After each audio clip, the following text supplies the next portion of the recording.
Call the zoning appeals meeting to order.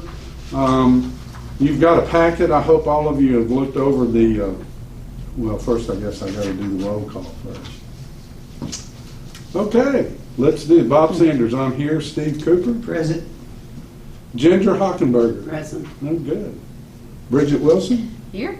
And our new member that I was going to introduce everybody to, if they haven't already met her, Miss Chandler, apparently doesn't be here tonight. It's not here. But she was not unable to attend.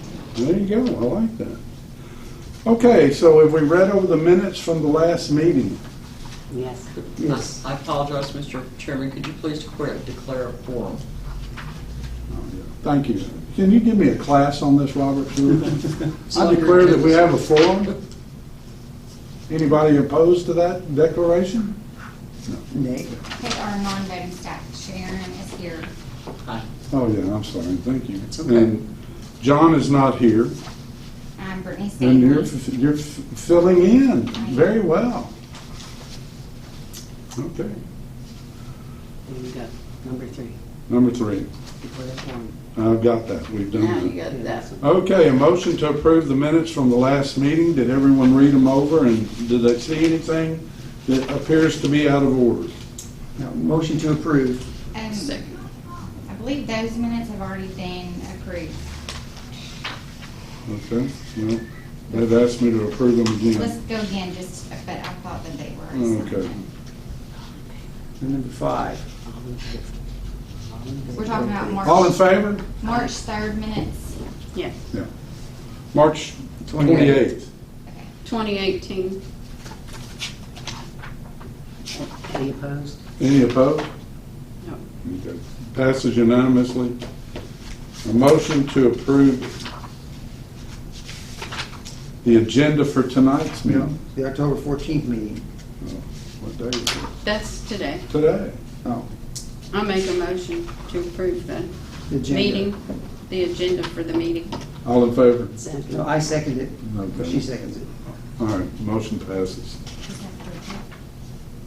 Agenda's approved. Okay, the reason why we're gathered here to this evening, if you've read over your packet, there's an individual up the street here on South Main Street. I went and visited the location today. He wants to add a screen porch. Mr. Powell, very nice man, has lived in that residence for some 29 years, but he does want to build a screen porch on the backside of his house. That is not the reason why we are here. Apparently, in the investigation of when he turned in a plot plan for his screen porch, it was discovered that he has an existing storage building that encroaches on the back setback. That building has been there some 28 years from what I was told. So, being astute as she is, Miss Sharon Armstrong, I believe, suggested that he come down and ask for a variance because that building is in violation of our codes. Now,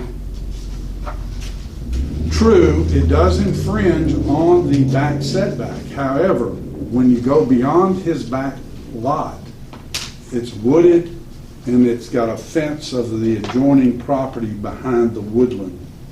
So, at one time in my youth, that was an alley when I moved down here. But I don't believe it's declared, it's on a map, but I believe it's on the map only because it's a utility easement at this time. Correct? Right, but our setbacks, Mr. Sanders, are predicated on his lot line, not lot lines behind it. The appeal for this evening, if I may, is an administrative appeal. Right. It was filed by the city, not by the applicant. Right. The reason it was filed by the applicant is at some point a permit was issued. How do I know a permit was issued for the storage building? Because it shows up on his tax roster. The only way that it shows up on the property tax roster is if we forward a permit. Unfortunately for Mr. Powell, the city does not retain permits past a certain date. So when they have to do with zoning, they're considered a permanent record, which is, this is a variance of zoning in order to apply that. At the time that the building was installed, a variance was not secured. In order to keep Mr. Powell in zoning compliance, and I've explained that to him, and he is all comfortable with it. Sure is. While the building sits there now, as long as he's not changing anything on his lot, it's grandfathered and he's good to go. At the point that he wishes to develop further, it becomes a zoning non-compliance issue, because we can only issue permits if the lot is in compliance. So rather than put Mr. Powell through this, because obviously at some point he had a permit, whether it was properly issued and vetted is irrelevant at this point. It's 29 years ago. The building sits 10 feet 4 inches from the rear property line, and that's where setbacks are gauged, when within the property square. Yeah. The zoning ordinance requires 20 feet of separation. You must have at least 7.5 feet on either side, or ordinance will not allow you to go any closer than 10. It is a fire code issue. The roof lines cannot be any closer than 15 feet together. So I filed the administrative appeal on behalf of the city, because we don't maintain our records beyond a 10-year period, and because a variance was not secured during the process of the location of the storage building. So in order to make sure that his lot for perpetuity remains in compliance with zoning, so this issue does not surface again in the future, if he wishes to expand or add an addition, I filed the administrative appeal. Are there any questions about the nature of this appeal? If you look at the property data sheet, you will see on the second page that the storage building, which is 12 by 14, is taxed. The operational mechanism that 14 by triggers... 16. There's a property data sheet that looks like this, Ms. Wilson, and then the second page of that, and it's fairly far back, and well, maybe about a Extra quarter of the way to features. your pack. Then there's a page 2. And if you look at page 2, and you will see that there is a shed 12 by 14 that is being taxed and appears on the tax record. It is kind of a check and balance for us to make sure that the permit at one point was forwarded to the county for taxation purposes. If you construct something without a permit, it will not appear on your tax record, because this is the only way they have of knowing what's built within the city.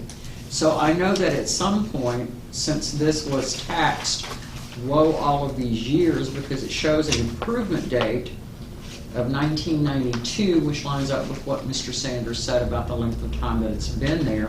It has been taxed in their database since that day. So I am comfortable that a permit was issued. I am also comfortable that there is no record of a variance being issued to secure that. So this rectifies that situation on behalf of the property owner. So if he were to come back to us, say next year, and say, I want to extend that building another 10 feet to the other side, not to the back, but make it wider, then we would have to look at it again, because it's a non-conforming. The storage building or Yeah, the storage building? The storage building cannot go any further back because of fire code. Not back, but Now, sideways. if you wanted to make it larger, that's simply a building permit. Once this variance goes on Okay. file, we've allowed the distance to the rear property line to occur at 10 feet 4 inches, which is its But he current can't location. intercede on the side setbacks. It's so far away from the No, side I know setback, that. it's I know not an that. Like I issue. say, I But did if read he that. were wanting to encroach in any other method on that lot, he would have to come Get back another variance. before the Board of Zoning Appeals. Question? I have asked the city manager, in order to avoid this problem in the future, if there is a permit that is issued based on a variance or that is not in compliance with setbacks or any other zoning requirement, to please put a copy of that in this planning and zoning file so that we don't It'll lose be track of it. kept longer. Pardon? Will it be kept longer then, Yes. more than the 10 years? Rezoning and zoning files are perpetuity. Okay. Because they contain flood records and other things that travel with the parcel forever. Building permits have an expiration date. And the county did not keep a copy of it. They did not. Surprise. Questions? No. Motions? I make a motion that we approve to allow the setback, the current setback for this property. For the storage building. for the storage building, Rear of the property. at the rear of the property. Second? What are we calling it, extension? Hold on. It is, well, no, it's not really extension. She's making a motion that we allow the setback for the storage building at the rear of the property at 10 feet, 4 inches. It's one of the few things that the state requires you to specify a 10 feet, distance. 4 inches. Okay. Ginger, second. All in favor? Aye. Opposed? Is there any other business that comes before this body at this time? There is not, other than an announcement. There will be a third community planning and zoning outreach. Will occur on the 28th of October at 6:30 p.m. at Burns Park. This one is economic development. Mr. Terrell, Jerome Terrell, formerly TVA, currently Cheatham JECD Economic Development Director, will be giving a section to explain what companies are looking for when they locate here, what are their perimeters, why we are attracting some types of businesses and not attracting others. And if you did not get a chance to come to the last one, we did a section on the circumstances of zoning in Kingston Springs and what our geographic and physical limitations are within Kingston Springs, blue line streams, the floodway, those types of things. But we also had a discussion on comprehensive planning, which has been a long desire of the former city manager and is now a desire of the current city manager. I know Mr. Sanders would have the institutional history to know that Lori has for years pushed the city to do a comprehensive plan. The Planning Commission in its meeting last Thursday recommended to the city that they uptake that process. That will provide for a 25-year build-out scenario for Kingston Springs, taking into account infrastructure needs, work plans, work programs that they can actually shoot towards. It encompasses housing, economic development, along with infrastructure, schools, and all that sorts of thing. So the last series of public outreach for the community to understand planning and zoning and economic development in a general sense will be the 28th of October at Burns Park at 6:30. We have had Planning 101, which is kind of just a general overview. Then we had a more in-depth Planning and Zoning 102, and this is economic development, which walks hand in hand with planning and development. And then after that last session for public outreach, if the City Commission so desires, we'll begin a community immersive comprehensive planning process. Rather than reacting to what's coming, we can proactively plan for what you want. That's all I have. It's a great little meeting. I've been to both and I've thoroughly enjoyed it. I think we need a few more gas stations. Yeah. At Burns Park, those, Although we changed Video. the truck stop springs. Doing the video motions and the to adjourn. presentations, Yeah. I'm sorry. The video and the presentations for both of those are online. Oh, so good. that you can access them. Do we have a motion to adjourn? Motion to adjourn. Second. All in favor? Aye.